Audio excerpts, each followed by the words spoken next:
Bienvenue sur Attitude mentale positive. Aujourd'hui, nous allons plonger dans une réflexion essentielle qui pourrait transformer votre vie, l'impact de l'ego sur votre succès et votre bien-être.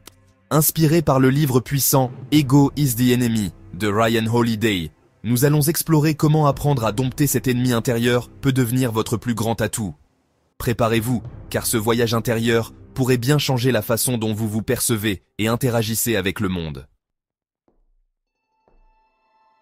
L'ego, ce n'est pas seulement un excès de confiance ou une arrogance visible. Parfois, il se manifeste plus subtilement, sous forme de peur, d'inaction ou d'un besoin constant de validation. Prenons l'exemple d'Anna, une entrepreneure talentueuse qui a vu son projet s'effondrer, non pas à cause d'un manque de compétences, mais parce qu'elle refusait d'écouter les conseils des autres. Convaincue qu'elle savait mieux que quiconque, elle s'est isolée, a ignoré les signaux d'alerte et a fini par perdre le contrôle. Ce que ce livre nous enseigne, c'est que l'ego peut être cet obstacle silencieux qui nous empêche d'évoluer. Pourtant, reconnaître et gérer son ego n'est pas un signe de faiblesse. Au contraire, c'est une marque de force. Ryan Holiday nous invite à adopter une posture d'humilité et d'apprentissage continu. Être ouvert aux critiques constructives, demander de l'aide et accepter que nous ne savons pas tout sont des étapes clés pour se libérer de cette prison invisible. Imaginez que vous marchez sur un chemin escarpé en montagne. Votre ego, c'est ce sac à dos rempli de pierres inutiles.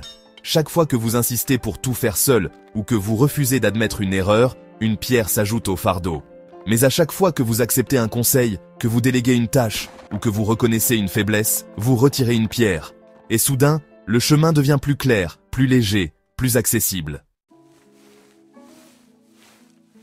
Un autre point crucial du livre, c'est la distinction entre ambition et ego. L'ambition est une force motrice, elle vous pousse à avancer. L'ego, lui, vous aveugle, vous pousse à agir pour impressionner les autres, plutôt que pour accomplir vos propres objectifs. Le véritable succès, c'est lorsque vous pouvez poursuivre vos ambitions sans être esclave de votre image ou de la validation extérieure. Mais comment mettre cela en pratique ? Commencez par un exercice simple.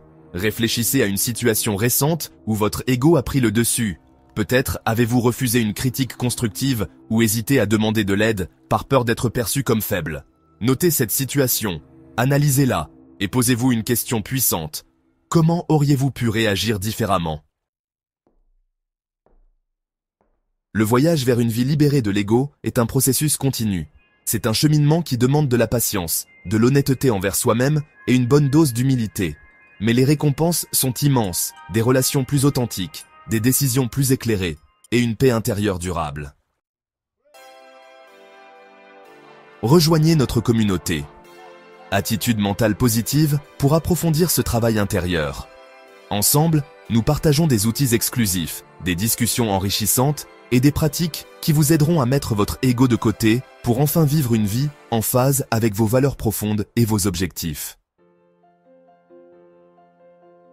Et n'oubliez pas, votre ego est un outil, pas votre identité. Utilisez-le avec sagesse et vous découvrirez que le véritable pouvoir réside dans l'humilité, l'apprentissage et l'authenticité.